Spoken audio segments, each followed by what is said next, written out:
ये लीजिए साहब पानी। रात टक्करे तो अच्छी मारी थी ना मैंने। टक्करे? कुछ खास मज़ा नहीं आया साहिब मेरे को। अरे तुम इधर बैठो, आज तो तुम्हें यहीं पे घोड़ी बनाऊंगा। अच्छा, वैसे साहिब एक बात कहूँ, आप मुझे कहीं पे भी घोड़ी बनाओ पर मेरा मन कभी नहीं भर सकता। अरे ऐसा क्यों बोल रही हो भला? और क्या, मेरा जब मन पूरा होने वाला होता है तभी आपका हो जाता है और तब तक आप उठ जाते हो।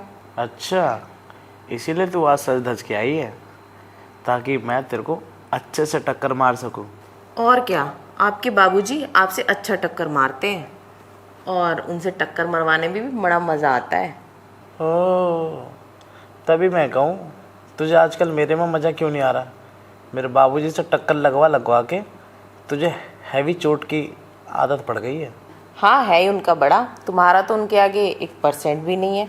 और वैसे भी पहले ना मुझे हैवी टक्करों से दर्द होता था, पर अब मुझे लगता है ना हैवी टक्कर में ही मज़ा है। सब समझ रहा हूँ। लगता है बाबूजी ने तेरा पूरा खुलासा कर दिया है।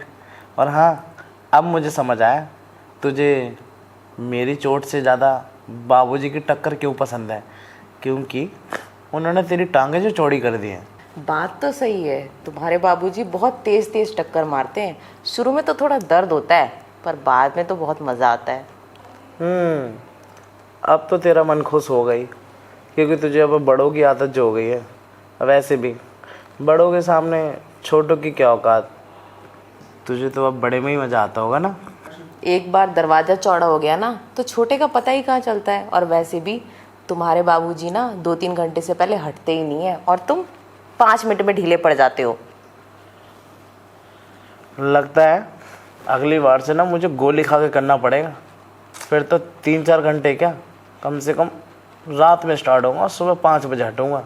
इसलिए ना मैं तुम्हारे बाबूजी को बार बार परेशान करती हूँ, और करो और करो। तुम्हारे बाबूजी ने मेरा नाम हफ्सी भी इसलिए रख दिया है। ओहो, लगता है साकिर बाबूजी को मना करना पड़ेगा कि इसके चक्कर में रहे ना तो एक दिन बर्बाद हो जाएंगे। टेंशन मत लो, इस बार मैं भी ना उनके जैसा ही मज़ा दूंगा तुम्हें।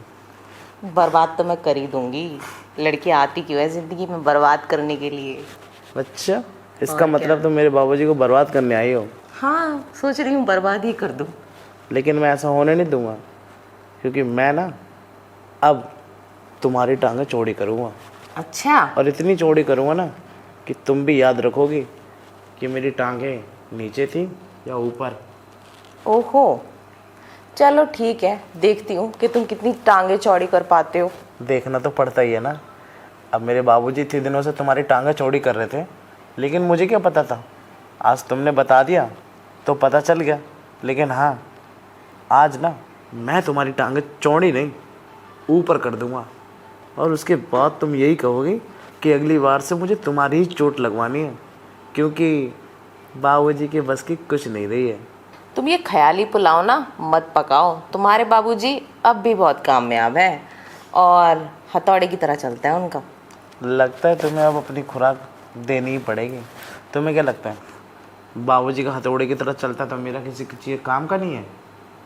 अरे मेरा भी जेसीबी है, एक बार खुदाई करना चालू करता है ना तो कम से कम लगातार करता रहता है और लोग देखने आते हैं कि खुदाई चल कैसी रही है। अच्छा, मैं भी तो देखूं कि तुम कैसी खुदाई करते हो और रोड पे कितनी चोट मार पाते हो।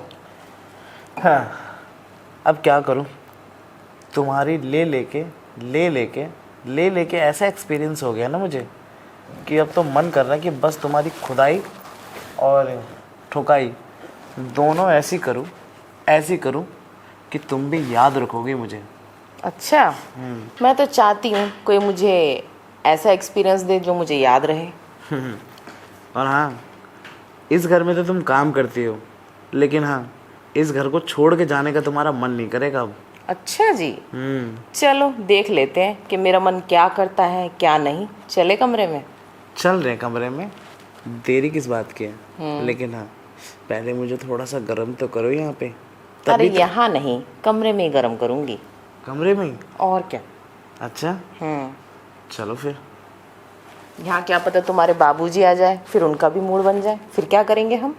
तब तो और अच्छी बात है ना, एक आगे से एक पीछे से। नहीं, तुम्हारे बाबूजी मुझे कहीं बांटना नहीं चाहते। ओह, ऐसी बात है। ऐसी बात फिर है। तो अंदर चलो। चले अंदर? चलो। चलो।